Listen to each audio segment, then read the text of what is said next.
আমরা যারা বাবা মা আছি, most of the parents want their children to be credit to them, but the wise parents want them to be a credit to them. অধিকাংশ বাবা মা চায় আমার সন্তান অনেক বড় হোক, যোগ্য হোক, প্রতিভাবান হোক, তার নামের বরকতে আমি বাবা মা যেন নামী হতে পারি। কিন্তু সত্যিকার যারা জ্ঞানী বাবা, তারা চায় তাদের সন্তান যেন তাদের নামের মারফতে বরকতমণ্ডিত হয় এবং পৃথিবীতে প্রচারিত এবং প্রসারিত হয়। সুতরাং আমরা বাবা মা হিসাবে আমাদেরকে সম্মান নিয়ে চলতে হবে। আমাদের সন্তান যেন কোনো জায়গায় গিয়ে আমাদের জন্য অপমানিত না হয়, আমাদের কাজকর্মের বরকতের উসিলায় যেন তারা সৌভাগ্যবান হয়, যেখানে যায় তারা যেন সম্মানিত হয়। মুরব্বিনে কারাম, সন্তানের জন্য নবী রাসূলরা দোয়া করেছেন আল্লাহর কাছে। আমরা বাবা মা হিসাবে প্রতি ওয়াক্তে আমাদের সময় শুধু নয়, সকল অবস্থায় দিনের গভীরে আমরা আল্লাহর কাছে ফরিয়াদ করব, আল্লাহ আপনি দয়া করে আমাদেরকে ছেলে সন্তান দান করেছেন, মেয়ে সন্তান দান করেছেন, আপনি তাদেরকে দয়া করুন, রহম করুন, ফজল করম করুন। হুজুর খাজা গরিব নেওয়াজ তার কিতাব আনিসুল আরওয়ার মধ্যে বর্ণনা করেছেন, কোনো সন্তান যদি রাজমুকুট পড়তে চায় তাকে বলো এই কয়েসতে কাজ করার জন্য। খাজা গরিব নেওয়াজ বলছেন প্রত্যেকটা সন্তান সকালে ঘুম থেকে উঠে আব্বা আম্মার কদমে দুইটা চুমা দিবে এবং তারা কীরকম আছে প্রশ্ন করবে। যখন সন্তান বাইরে যাবে সে বাবা মার ইজাজত দিয়ে যাবে। বাইরের থেকে সন্তান যখন ঘরে আসবে প্রথম গিয়ে সে বাবা মার সাথে দেখা করবে। খাজা গরিব নেওয়াজ বলছেন এই তিনটা কাজ যদি কোনো সন্তান মহব্বতের সাথে করতে পারে আল্লাহ থেকে রাজমুকুট পরাবে। সুবহানাল্লাহ। মুরব্বিনে কারাম, ইমাম বাইজিদ বুস্তামি রহমতুল্লাহ আলাইহিকে প্রশ্ন করলেন আপনি এত বড় বুজুর্গি কিভাবে পেলেন? বলে আমার মায়ের দোয়ার বরকতে। সুবহানাল্লাহ। একদিন মক্তবে পড়তে গেছেন বাইজিদ বুস্তামি, হুজুর পড়াতে ওয়াবিল ওয়ালিদাইনে এহসানা, তুমি তোমার বাবা মার প্রতি এহসান করো। আল্লাহ তো আমাদেরকে শিখাইছে রাব্বের হামহুমা কামা রাব্বায়ানে সাগীরা। আল্লাহ বলছে আমি রাব্বে আকবর, রাব্বে কবির, আর তোমার বাবা মা হচ্ছে রাব্বে সগীর, তুমি তাদের জন্য সেইভাবে দোয়া করো, ইয়া আল্লাহ তারা ছোট সময় আমাকে যেভাবে লালন পালন করেছে আপনি তাদের উপর দয়া করেন, রহম করুন, ফজল করম করুন। বাইজিদ বুস্তামি যখন ওয়াবিল ওয়ালিদাইনে এহসানা এই আয়াতের তর্জমা হুজুর বললেন, তার মধ্যে ভাবাবেগের উপর হইল উদ্রেক হলো। তিনি বললেন হুজুর আজকে আমি লেখাপড়া করব না, আমাকে ছুটি দেন। তিনি বাড়িতে গিয়ে আম্মার কাছে বলতেছেন আম্মা জান আজকে হুজুর আমাকে একটা কোরআনুল কারিমের আয়াতে করিমা পড়াইছে ওয়াবিল ওয়ালিদাইনে এহসানা। মা একবার বলতেছো আল্লাহর এতেয়াত করো, আল্লাহ বলতেছে বাপ মার করো, আমি দুইটা পারবো না। আপনি আমাকে আল্লাহর নামে বিদায় করে দেন, আল্লাহর রাহে আমাকে বিদায় করে দেন, অথবা আল্লাহর কাছ থেকে আপনি এই পারমিশন দেন আমি সারা জীবন শুধু আপনারই খেদমত করব। মা খুশিতে কোলে নিলেন, বললেন বাবা আমি তোমাকে আল্লাহর নামে আল্লাহর হস্তে তোমাকে আমি দিয়ে দিলাম। সুবহানাল্লাহ। আপনারা জানেন ঘটনা, শীতের রাত্রে পানি চাইছে মা, দূরের থেকে পানি আনতে গিয়ে দেখে মা ঘুমিয়ে গেছেন। বাইজিদ সারা রাত সেই মায়ের শিরায় পানি নিয়ে দাঁড়ায় আছে। মাকে ডাকলে ঘুম ভাঙবে, যদি পানি না পায় মায়ের কষ্ট হবে। সারা রাত জাগ্রত, শরীর বরফের মতো হয়ে গেছে। সকালবেলা মা দেখতেছেন উঠে সন্তান হাতের মধ্যে পানির গ্লাস নিয়ে বরফ হয়ে গেছে। জড়াই ধরলেন, বললেন বাবা আল্লাহ আমার সন্তান কেমনে কবুল করুন। মুরব্বিনে কারাম, এই সন্তানদেরকে মানুষ করার জন্য আগে বাবা মাকে মানুষ হতে হবে। আপনারা মনে রাখবেন মুরব্বিনে কারাম, সন্তানদেরকে কিভাবে মানুষ করতে হবে। আমাদের সন্তানরা আল্লাহর দরবার থেকে নেয়ামত হয়ে আছে। প্রত্যেকটা সন্তান আল্লাহর নেয়ামত, সৌন্দর্যে ভরপুর, জ্ঞানে গুণে ভরপুর থাকে প্রত্যেকটা সন্তান। আমরা বাবা মা ঠিক মতো জানি না কিভাবে সন্তানদেরকে পরবারিশ করতে হবে। আমরা মনে করি শুধুমাত্র নামি দামি স্কুলে ভর্তি করে দিলে বড় ইউনিভার্সিটি মানুষ হবে, কোনোদিন মানুষ হবে না। মুরব্বিনে কারাম মনে রাখবেন এই পৃথিবীর জমিনে একজন সন্তান যখন জন্মগ্রহণ করে তার সর্বপ্রথম শিক্ষক হলো তার মা এবং তার বাবা। সেই বাবা মা যদি সত্যিকার সন্তানদের পরবারিশ করার সেই জ্ঞান গুণ থাকে, বাচ্চাদেরকে কিভাবে মানুষ করতে হয় সেটা জানা থাকে, আপনারা বিশ্বাস করবেন কোনো সন্তান খারাপ হবে না। আজকের পৃথিবীতে আমরা ইদানিংকালে দেখতেছি ইয়াং ছেলেদের মধ্যে একটা নতুন প্রবণতা জাগতেছে। এর কারণ কি মুরব্বানে কারাম? এর কারণ হলো আমরা বাবা মা জানি না কিভাবে সন্তানকে পরবারিশ করতে হবে, কিভাবে তাকে মানুষ করতে হবে, কিভাবে তাকে অনুশাসন দিতে হবে, প্রতিদিন কিভাবে তাকে আচরণ শেখাতে হবে। এগুলি প্রথম ঘর থেকে, তারপরে স্কুল, ইউনিভার্সিটি, সমাজ এবং সমস্ত রাষ্ট্র থেকে সে শিক্ষা লাভ করে। বলতেছেন সমালোচনার মাঝে শিশু বেঁচে থাকলে সে কেবল নিন্দা করতে শিখে, শত্রুতার মাঝে শিশু বেঁচে থাকলে সে কেবল লাজুক হতে শিখে, কলঙ্কের মাঝে শিশু বেঁচে থাকলে সে কেবল অপরাধবোধ শিখে, ধৈর্যের মাঝে শিশু বেঁচে থাকলে সে সহিষ্ণুতার শিক্ষা লাভ করে, উদ্দীপনার মাঝে শিশু বেঁচে থাকলে সে আত্মবিশ্বাসী হতে শিখে। সন্তানদেরকে সব সময় বলবেন তুমি খুব ভালো, you are the best, you are the best, you are the best. তাদেরকে কোনো দিন তুচ্ছ তাচ্ছিল্য করবেন না, গালমন্দ দিবেন না, কোনো দিন বলবেন না তুই গাধা, তুই শুয়োর, তুই গরু, তুই কুত্তা, তোরে দিয়ে কিচ্ছু হবে না। এই সমস্ত কথা কোনো দিন সন্তানদেরকে বলবেন না। বাবা মা হিসাবে সন্তানদের অনুপ্রাণিত করবেন, সব সময় ভালো বলবেন, তার গুণ বলবেন। তুমি খুব ভালো, ডেইলি স্কুলে যাও, ঠিকমতো লেখাপড়া করো, শিক্ষককে মান্য করো, কোনো বন্ধুর সাথে ঝগড়া করো না, কোনো বন্ধু টিফিন না আনলে তুমি খাইয়ে দাও, তুমি কারো ব্যাগের থেকে কোনো জিনিস চুরি করো না। এই সমস্ত জিনিস মিয়া সাহেব কলের গানের মতো বলতে হবে। আইনস্টাইন স্কুল থেকে বের করে দিয়েছে টিচার, তার মার কাছে একটা চিঠি লিখে দিছে, তোমার ছেলে একটা গাধা, তারে দিয়ে কিচ্ছু হবে না, তাকে লাঙ্গল জল কিনে দাও, সে হাল চাষ করে খানা দানা করো। আইনস্টাইন দৌড়ে গেছে আম্মার কাছে, আম্মা শিক্ষক আমার ব্যাপারে কি লিখছে, আমাকে তো স্কুল থেকে বাইর করে দিছে। মা বলতেছেন বাবা, শিক্ষক বলছে তুমি মহা জিনিয়াস, তুমি সুপার জিনিয়াস, তুমি ডিসকভারার, তুমি ইনোভেটার, তোমাকে পড়ানোর মতো শিক্ষক এই স্কুলে নাই। আমাকে বলছে অন্য কোনো ভালো স্কুলে দিয়ে তোমাকে লেখাপড়া করাইতে। 60 বছর বয়সে আইনস্টাইন নোবেল পুরস্কার পেলেন।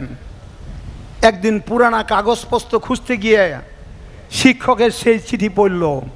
শিক্ষক বলেছিল আপনার ছেলে একটা গাধা, তাকে দিয়ে কিচ্ছু হবে না, লাঙ্গল জোড়া কিনে দেন তাকে চাষবাস করার জন্য। সেই আইনস্টাইন যখন নোবেল পুরস্কার পেল, তখন তিনি বললেন শিক্ষক মহাশয় আমাকে বুঝতে পারে নাই। বাচ্চাদেরকে সবসময় অনুপ্রাণিত করবেন, উজ্জীবিত করবেন, উৎসাহিত করবেন, উদ্দীপিত করবেন, তাদেরকে সবসময় বলবেন আপনার সন্তান ভালো হবে আল্লাহর রহমতে। প্রশংসার মাঝে শিশু বেঁচে থাকলে সে নিজেকে মূল্যায়ন করতে শিখে, সন্তানদেরকে প্রশংসা করবেন সবসময়। নিরাপত্তার মাঝে শিশু বেঁচে থাকলে সে বিশ্বাসী হতে শিখে, অনুমোদনের মাঝে শিশু বেঁচে থাকলে সে নিজেকে ভালোবাসতে শিখে, স্বীকৃতি আর বন্ধুদের মাঝে বেঁচে থাকলে সে পৃথিবীকে ভালোবাসতে শিখে। সর্বশেষ কথা সন্তানদের ব্যাপারে এটা মনে রাখবেন, বাবা মা যদি পরস্পরকে ভালোবাসে, সন্তানরা নম্র, ভদ্র, বিনয়ী, ভালো মানুষ হতে শিখবে। সুবহানাল্লাহ। আমরা যেন সন্তানদের সামনে নিয়ে কোনোদিন আমরা অশোভন আচরণ না করি। আমি আপনাদের খেদমতে একটা ইংরেজি কবিতা আমি বাংলা বলে দেব। কবিতাটার নাম হলো টু আইজ আপন ইউ। আমাদের সন্তানদের, আমাদের সকলের তো দুইটা চোখ আছে, তো বলতেছে দুইটা চোখ আপনার প্রতি, কবিতাটার নাম। আমাদের ঘরে অনেক ছোট্ট খোকামণি থাকে, 5-7 মাসের, 10 মাসের, 1 বছরের বাচ্চারা ঠিকমতো হাঁটতে পারে না, কথা বলতে পারে না। আমরা বাবা মা মনে করি তারা অবুঝ, তারা বুঝে না, তারা দেখে না। মনে রাখবেন আমাদের সন্তানরা এত মেরিটোরিয়াস, এত জিনিয়াস। একটা বাচ্চা 6 মাসের মধ্যে সে তার মায়ের ভাষা শিখে ফেলে। সুবহানাল্লাহ।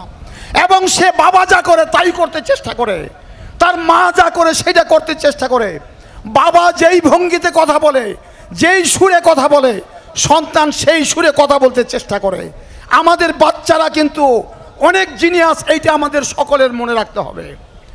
কবিতা লিখছে টু আইজ আপন ইউ, দুইটা ছোট্ট চোখ আপনার উপরে। আমি আগে ইংরেজিতে পড়ে আপনাদেরকে বাংলাটা বলে দেব। দেয়ার আর little eyes upon you and they are watching night and day. There are little ears that quickly take in every word you say.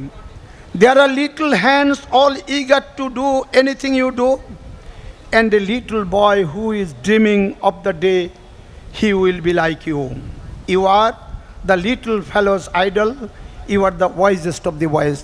একটা বাচ্চার কাছে তার বাবা মার থেকে শ্রেষ্ঠ মানুষ, জ্ঞানী মানুষ, ভালো মানুষ আর পৃথিবীতে সে মনে করতে পারে না।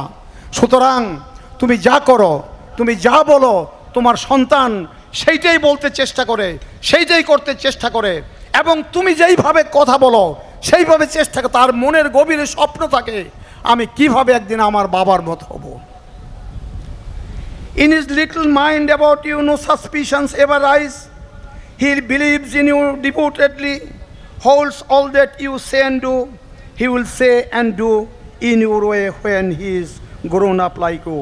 তার ছোট্ট মনের মধ্যে বাবার সম্পর্কে কোনো খারাপ ধারণা নাই, বাবার সম্পর্কে কোনো দুর্বলতা নাই, বাবার সম্পর্কে তার হৃদয় পূর্ণ করে সে ভাবে আমার বাবা পৃথিবীতে শ্রেষ্ঠ মানুষ, তার মতো ভালো মানুষ আর কেউ নাই, আমি আমার বাবার মতো একদিন বড় হয়ে হব। এটা প্রত্যেকটা সন্তানের হৃদয়ের গভীরে সেটা ধারণা সে পোষণ করে। There is a wide-eyed little fellow who believes you are always right. সন্তান মনে করে আপনি বাবা হিসেবে যা বলেন সব কিছু সত্য। And his eyes are always open and he watches day and night. সে প্রত্যেক সময় তার চোখ খোলা থাকে, তার বাবা কি করে, তার বাবা কিভাবে কথা বলে, সবগুলি সে সবসময় নিরীক্ষণ করতে থাকে।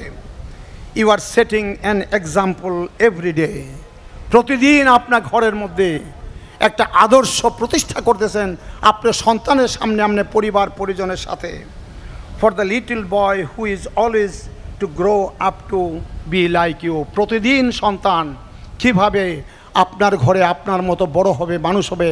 সুতরাং মুরব্বিয়ানে কেরাম, আমরা বাবা মা যদি ভালো হই, আমরা যদি ঘরে ভালো কথা কই, আমরা যদি ভালো আচরণ করি, আমার সন্তানরা কিন্তু সেটাই শিখবে। কোনো দিন একটা কথা বলে দেই, আল্লাহর ওয়াস্তে সন্তানদের সামনে স্বামী স্ত্রী কোনো দিন ঝগড়া করবেন না। কথা কাটাকাটি সমাজের মধ্যে সংসার অনেক সময় হয়, কিন্তু সন্তানদেরকে সামনে নিয়ে আল্লাহর ওয়াস্তে এই কাজটা করবেন না। মুরব্বিয়ানে কেরাম, আমার বাচ্চারা কিন্তু প্রতি মুহূর্তে আমাকে দেখে আমি কি করি, আমি দেখি কি। সন্তানদের ভবিষ্যৎ জীবনের জন্য এই কথাগুলি মনে রাখবেন দয়া করে। চাইলেই বাচ্চাকে সব কিছু সহজে পাওয়া যায় সেটা কখনো সন্তানকে শেখাবেন না।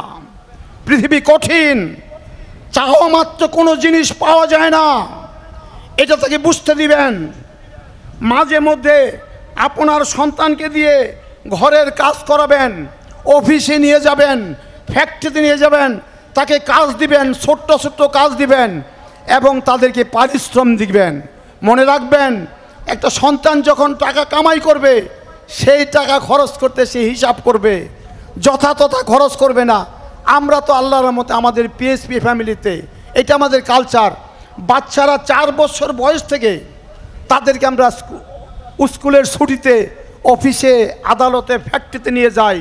ছোট্ট ছোট কাজ, ঘর ঝাড়ুর কাজ, কোনো ছোট্ট জিনিস পড়ে আছে সেগুলি কুড়ানোর কাজ, এবং এর জন্য তাদেরকে পারিশ্রম। এখনও আমার যারা নাতি নাত করা আছে সেই 3-4 বছর বয়স থেকে যারা স্কুলে কলেজে পড়তেছে, তারা ছুটির দিন সবাই গিয়ে অফিসে যায় এবং এক একজনের বেতন এখন, আগে তো বাচ্চাদেরকে 20 টাকা দিতাম, এখন জিনিসপত্রের দাম বেড়ে গেছে আর এখন ওদের বেতন ডেইলি 2000 টাকা।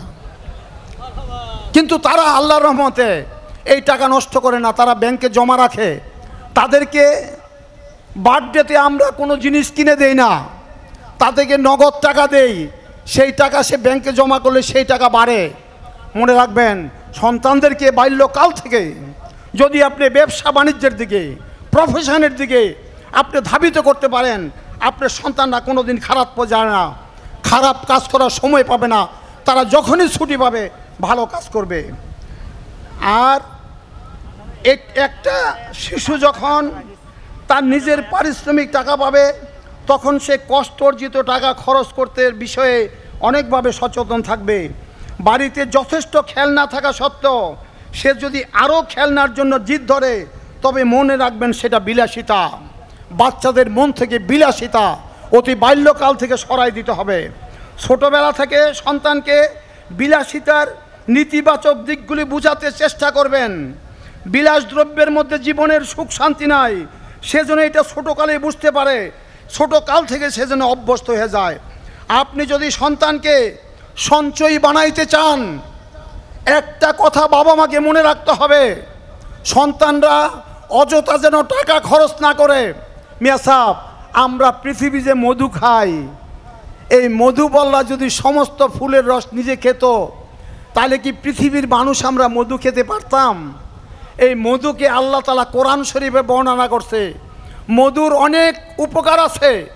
মধু কিভাবে খাই?